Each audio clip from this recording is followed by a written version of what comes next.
Ada bibit berwarna hijau, bibit hijau gini, ini usianya baru di bawah 1 tahun. Biji karet itu kalau dia tumbuh dari mulai berkecambah sampai usia 1 tahun, dia akan mempunyai kulit berwarna hijau dan dia akan tumbuh pesat mulai dari 1 cm terus sampai kadang setengah meter dia akan tumbuh pada saat usia dia di bawah 1 tahun, 0 sampai 1 tahun. Setelah 1 tahun dia tidak akan berkembang. Dalam arti kata dia tidak mau membesar, dia tidak mau tinggi-tinggi pun lambat sekali dia tinggi karena dia berusaha ngejar matahari. Kenapa? Dia hidupnya di bawah tegakan indukan, di bawah tegakan-tegakan lain yang rapat. Dia kekurangan makanan, kekurangan matahari, makanya hidup dia kerdil. Kalau di kita itu, di bayi itu kena stunting, kurang gizi. Nah inilah yang dialami oleh karet. Jadi dia hidupnya terpaksa harus hidup walaupun dengan sisa-sisa makanan yang ada. Segan mati tak mau. Hidup segan mati tak mau. Makanya hidupnya ya ginilah. Hanya bisa kecil tapi semakin menua. Dia nggak bisa besar, badannya nggak berkembang, dia nggak bisa tinggi. Akhirnya tua, bahkan ada yang sampai masih sekecil ini pun, bahkan sampai ada yang usia 5 tahunan. Nah rata-rata bapak dan ibu ngambil bibitnya itu seperti ini. Usianya saja sudah 5 tahun, sudah 3 tahun, sudah tua. Baru bapak ibu tanam di lapangan. Makanya panennya usianya di atas 10 tahun baru bisa dipanen. Tapi ya Pak. Ya, karena tadi itu Pak, karena kerdil, bibit yang tidak bagus dia, tidak subur. Makanya kalau kita mau pilih jangan bibit yang coklat, pilihlah bibit-bibit yang berwarna hijau, bibit hijau. Jadi besok-besok kalau mau nanam, tanamlah ambil bibit-bibit yang kulitnya berwarna hijau. Itu Pak ya. Kemudian kalau mau pilih bibit, pilihlah yang antara batang sampai akar itu lurus begini. Jangan yang berbelok-belok. Itu nggak bagus, bibit nggak bagus yang akarnya berbelok-belok. Pilihlah yang lurus seperti ini. Jadi antara batang sama akar tegak lurus. Kita lupakan yang coklat, kita beralih yang hijau. Kalau bapak ibu mau nanam dengan menggunakan bibit begini, kita akan berharap pada saat usia 7 tahun bisa dipanen Pak. Paling kurang 8 tahun sudah bisa dipanen. Lakukan dengan pola kebun, pola seperti ini. Dari awal bapak ibu nanam sudah seperti ini, dipolakan. Bersihkan lahan sampai bersih, kemudian dilakukan pengajiran. Tahu pengajiran Pak? Lakukan pengajiran, ukur dengan jarak aman. Tanam mau 4x4 boleh, 4x5 boleh, 4x6 boleh, terserah. Ukuran segitu standar. Atau pakai 3x7 yang di bukit tadi boleh. Tapi lahan mesti bersih dulu dari gulma.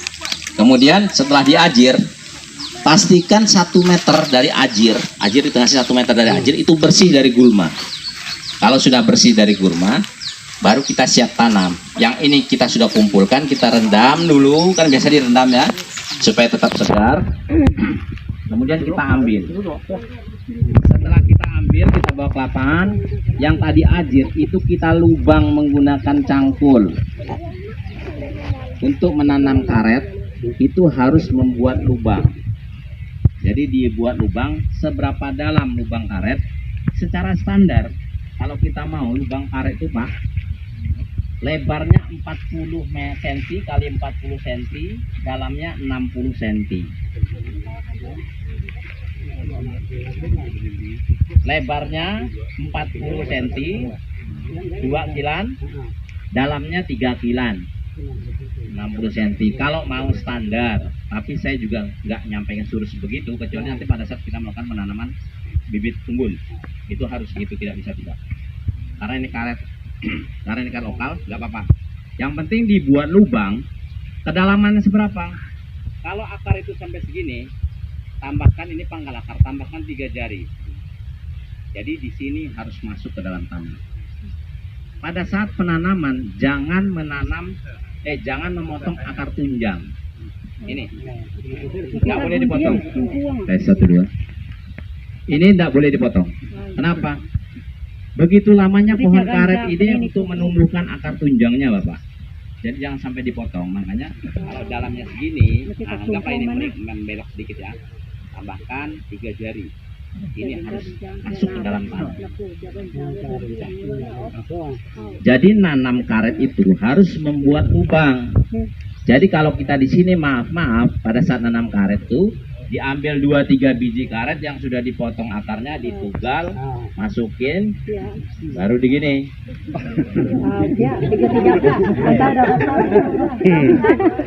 Ya, nggak bisa. Itu namanya nugal karet, bukan nanam karet.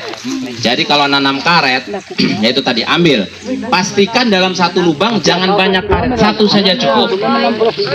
Satu batang dimasukkan, satu bibit dimasukkan ke dalam sampai 3 jari dalamnya dari pangkal karet, pangkal akar, dimasukkan baru ditimbun.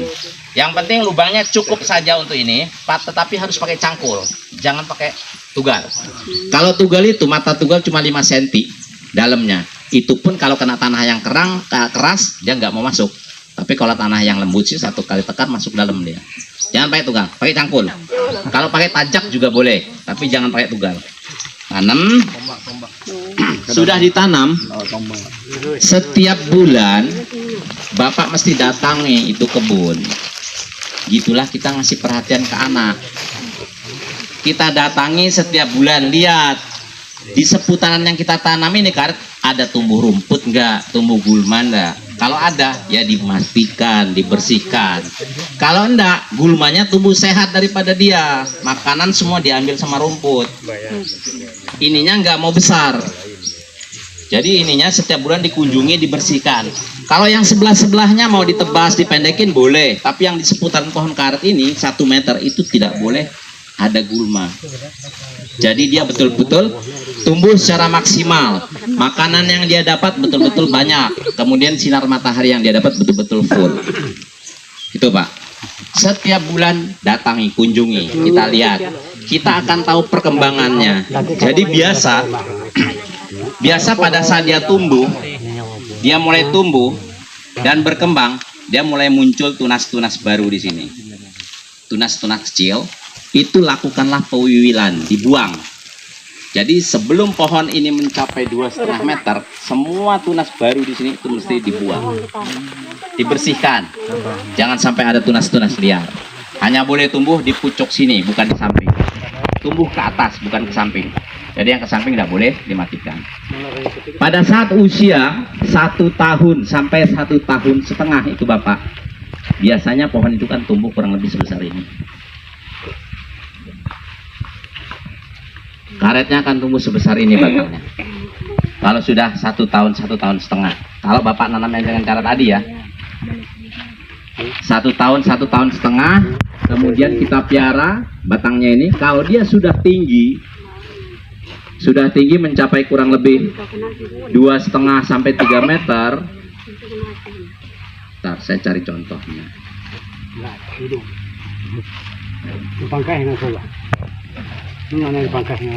Jadi Bapak Ibu, biasanya kalau sudah tumbuh tinggi, misal pucuknya ini sudah lebih dari 3 meter, kita ambil meteran, diukur pakai kayu contoh, kita buat 1,5 meter, diukur sampai sini ke atas, ke sinilah ke batang bebas ini sampainya 2,5 meter sampai sini. Tarik, potong, jangan dipatah. Kalau dipatah kayunya pecah, dia ndak bisa mati, atau ndak dia tumbuh cabangnya bukan di sini, tapi di sini. Jadi dari bawah sampai ujung sini itu 2,5 meter. Bengkokkan, potong. Pakai pisau yang tajam, mau potong rata, mau potong miring, boleh. Supaya di ketinggian 2,5 meter ini mulailah muncul tunas baru untuk percabangan. Itu satu cara yang namanya ditoping. Tapi ada cara kedua.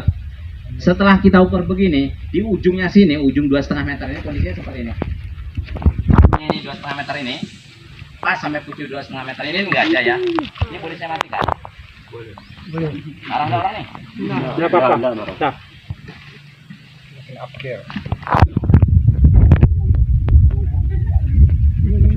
Jadi Bapak Ibu, kita ukur dari bawah sana sampai pucuk sini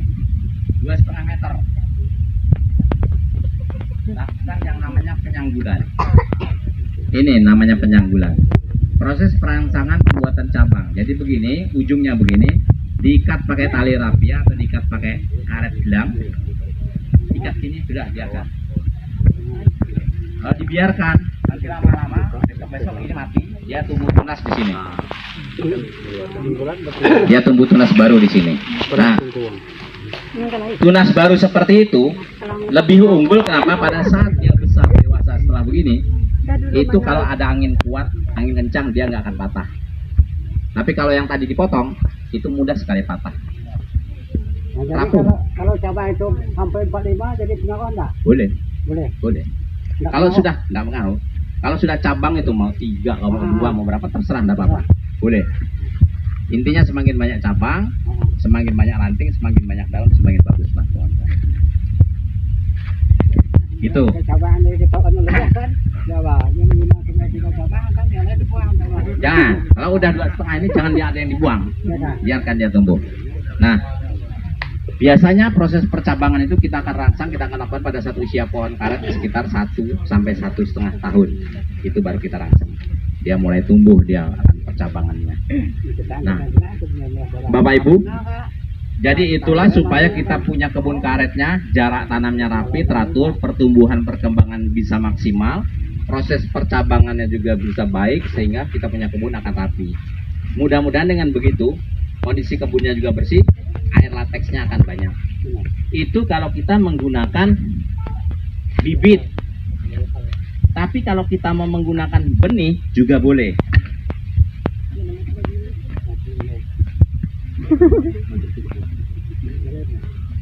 Cara penggunaan benihnya Bapak Ibu ngambil boleh dari yang saya katakan tadi sekitar 10 meter dari indukannya, pilih biji-biji yang baik. Tapi jangan dipanjat.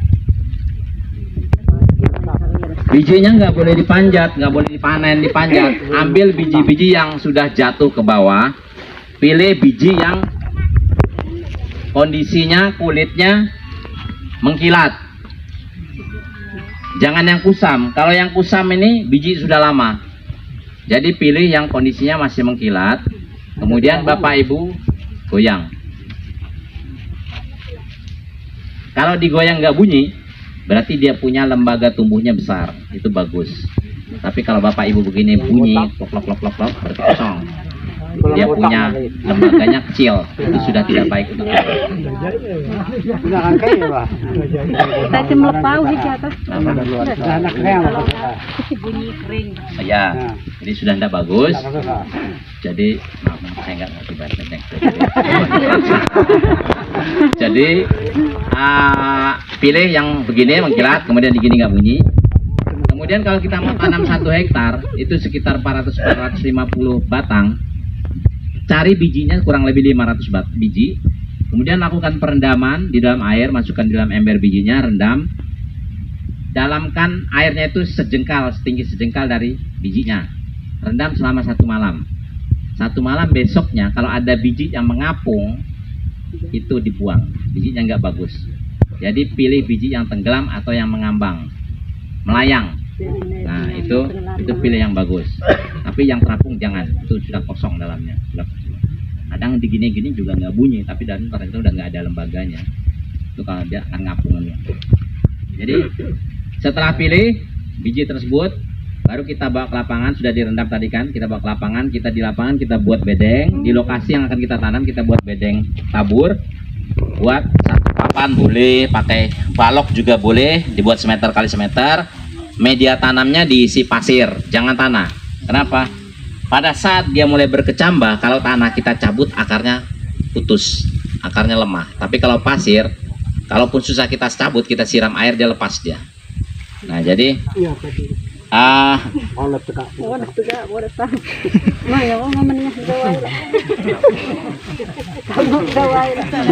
kemudian Bapak Ibu, setelah kita buat bedeng, kita pasang atap. Atap boleh pakai daun lalang, boleh pakai daun nau, boleh terserah pakai daun apa, atapnya juga boleh. Kemudian biji yang tadi kita tabur di atas pasir, tapi jangan rapat, kasih jarak sedikit-sedikit. Tabur di atas pasir, Kemudian posisinya ini biji ada bagian punggung yang rata ini. Nah, kemudian ada bagian dada yang ada belahan tengahnya ini. Ini bagian dadanya. Jadi pada saat nyusun di atas media itu bagian dadahnya di bawah, tiarap. Jadi posisi tiarap supaya apa? Supaya pada saat dia berkecambah, kecambahnya akan turun ke bawah, tunasnya ke atas dan didapatkan bibitnya yang bagus, tegak lurus. Tapi kalau terbalik dadanya di atas, akarnya turun, melengkung ke bawah, tunasnya melengkung ke atas. Itu bibitnya nggak bagus. Jadi posisinya mesti tiarap. Ya, bertingkap ya Pak. Jadi bertingkap bijinya, kemudian setelah bijinya disusun, Bapak Ibu bisa tutup menggunakan kain bekas, handuk bekas atau apa boleh ditutup, tapi jangan karung plastik, jangan barang plastik, supaya dia lembab nanti. Material kain ditutup, baru dilakukan penyiraman setiap hari 2 kali, pagi sore disiram sampai dia berkecambah. Setelah dia berkecambah, kita kan lihat terus tuh, setelah dia berkecambah segera dibuka kainnya, tapi tetap lakukan penyiraman setiap hari 2 kali sehari, pagi sore. Sampai bibit itu tumbuh sejengkal 20 sentian, sudah mulai tunas, daunnya sudah dorman. Nah, Bapak Ibu mau pindah ke lapangan langsung. Kondisi lapangan seperti tadi ya, seperti kita nanam bibit. Seperti itu, boleh Bapak Ibu tanam ke lapangan langsung, boleh Bapak Ibu masukkan ke plastik atau polybag, boleh. Ditumbuhkan itu sampai tinggi, baru gitu. Itu jauh lebih cepat panennya dibanding menggunakan bibit. Jelas Bapak Ibu? Ada yang mau tanya ada? Sebelum saya lanjut. Ada Pak. Nah, Kalau untuk penggunaan pupuk bisa enggak kalau besar itu? bisa, tapi pupuk dasar Bapak. Jadi biasanya kita untuk pupuk perkembangan dia dulu supaya dia cepat tumbuh, atau enggak kita bisa pakai pada saat kita melakukan penanaman juga bisa dikasihkan pupuk. Tapi kalau enggak dipupuk juga nggak apa-apa, kita perlakukan biasa aja begitu juga nggak apa-apa. Kalau memang mau cepat ya tetap dipupuk, tapi kalau pupuk ini kan butuh biaya. Sekarang saya sampaikan ini yang tanpa modal dulu lah istilahnya, tanpa harus mengeluarkan biaya pupuk. Nah, kalau memang mau pupuk habis-habisan, saran saya nanti pada saat kita mau melakukan penanaman bibit unggul. Nah, kalau bibit unggul itu sebelum Bapak tanam, lubang yang sudah kita siapkan 40-40-60 itu setelah dibuat sudah jadi, biarkan selama 1 minggu. Biarkan lubangnya terkena sinar matahari, mematikan bibit-bibit penyakit yang ada di dalam lubang. Setelah 1 minggu di lubang, Bapak siram lubang tersebut dengan belerang. Belerang akan mematikan penyakit, segala penyakit yang ada di dalam lubang juga. Seminggu kemudian baru Bapak boleh tanam. Jadi mulai dari lubang sampai tanam itu ada periode jangka 2 minggu, baru bisa ditanam. Itu belerang. Nanti kalau sudah belerang selesai, baru masukkan fosfat dasar. Setelah masuk fosfat baru boleh bibit masuk ke dalam lubang, timbun. 3 bulan kemudian baru masukkan pupuk TSP. 3 bulan kemudian baru boleh masukkan pupuk NPK, ataupun yang sekarang dikenal itu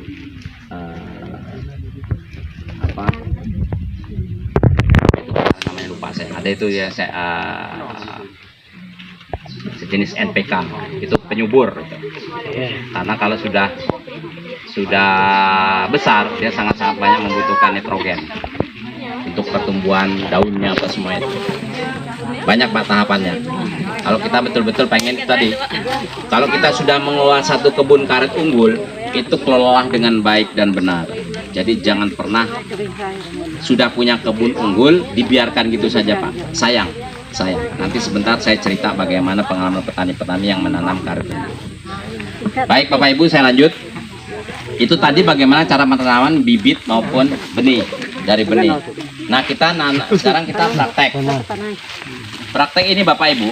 Kalau kita lihat karet-karet alam itu rata-rata sebesar diameter 20 cm ke atas, itu baru bisa menghasilkan karet dengan maksimal, menghasilkan latex dengan maksimal.